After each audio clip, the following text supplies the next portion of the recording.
क्या कोई माँ ऐसा कर सकती है?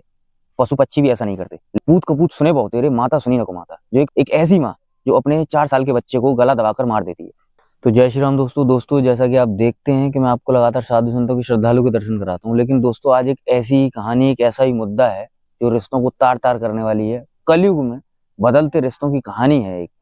एक ऐसी माँ जो अपने 4 साल के बच्चे को गला दबाकर मार देती है।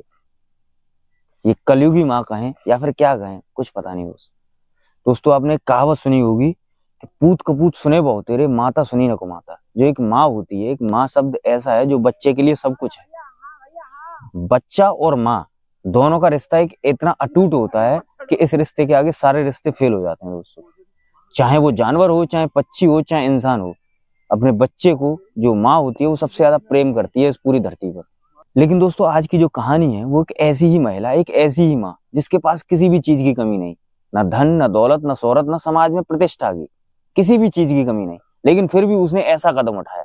ऐसा क्या हुआ?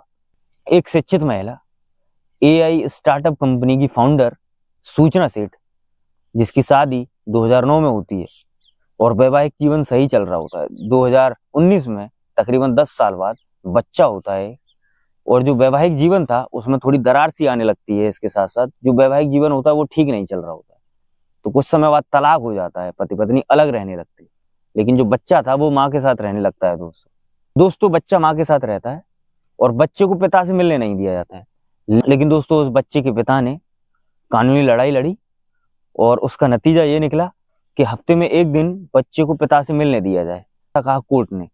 लेकिन इस बात का सूचना सेठ के दिमाग पर न जाने क्या असर पड़ा, एक माँ के दिमाग पर न जाने क्या असर पड़ा, जिसने अपने बच्चे को ही मार दिया। कोर्ट के आदेश के अनुसार पिता बच्चा से मिल सकता है हफ्ते में एक दिन, तो 7 तारीख को वही दिन था।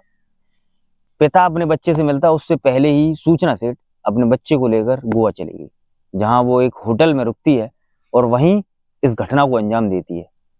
अपने छोटे से बच्चे को गला दबाकर मार देती है। न जाने क्या उसे बदला लेना था या क्या जलन थी अपने पति से, जो अब तलाक हो चुका था उस इंसान से। लेकिन तकरीबन 10 साल से भी ऊपर एक ऐसा इंसान जिसके साथ हम रहते हैं, जिसके साथ हम वक्त बिताते हैं, जिसके साथ हम जुड़ते हैं, भारतीय संस्कृति में पति को ही सब कुछ माना जाता है। एक महिला के लिए 7 फेरे लेते हैं, उसके साथ रह रही थी ये महिला, लेकिन उससे ही ऐसा बदला लिया कि जो बेकसूर था, छोटा सा बच्चा 4 साल का, जिसकी कोई भी गलती नहीं, उसको मौत के घाट उतार देती है। ऐसा उस इंसान ने, जो उस महिला का पति है, उसने क्या कर दिया था जो उसे सजा इस तौर पे मिली कि उसे अपना बच्चा खोना पड़ा। बच्चों के लिए माँ बाप न जाने क्या करते हैं, लेकिन क्या ऐसी माँ आज तक आपने सुनी जो ऐसा कुछ कर दिया?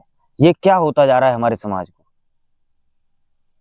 हम देखते भी हैं कि जब हम कहीं जाते हैं अपनी रिश्तेदारी में, या फिर हम कहीं साथ में किसी के बैठते हैं, जब अपनी दोस्ती यारी में भी जाते हैं, तो हम अपने मोबाइल में ही खोए रहते हैं। क्या ये सही है? हम अपने रिश्ते भूलते जा रहे हैं, उन रिश्तों के एहसास को खत्म करते जा रहे हैं। ये सही किया दोस्तों? बिल्कुल सही नहीं किया। एक ऐसा रिश्ता जो भरोसे का होता है, जो एक खून का होता है, एक माँ जो अपने अंश को अपने शरीर से निकालती है, उसका एक अंश होता है उसका बच्चा। क्या कोई माँ ऐसा कर सकती है? पशु पक्षी भी ऐसा नहीं करते। लेकिन इंसान जो समझ सकता है सब चीज, जो निर्णय ले सकता है, हर चीज में समक्ष है, लेकिन फिर भी उसने ऐसा किया। ये सब चीजें देखने को मिलती हैं इस कलयुग में। हम अपनी संस्कृति से, हम अपनी परंपराओं से अलग होते जा रहे हैं।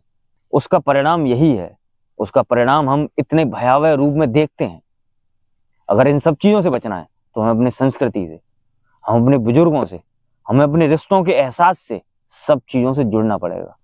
हम अपने धर्म से जुड़ना पड़ेगा। हमारा धर्म कभी ये नहीं सिखाता कि हम अपने रिश्तों को खो बैठे, हम सम्मान नहीं करें किसी रिश्ते का। रिश्तों में सम्मान, रिश्तों का एहसास और रिश्तों में जो गहराई होती है, वो हमें अपने धर्म से, हमें अपनी संस्कृति से, हमें अपने सामाजिक होने से ही सीखने को मिलती है। इसलिए हमें इन सब चीजों का सम्मान करना चाहिए। इन सब चीजों को फिर दोबारा से हमें अपने जीवन में लेकर आनी चाहिए। नैतिक समझ को हमें बढ़ाना चाहिए।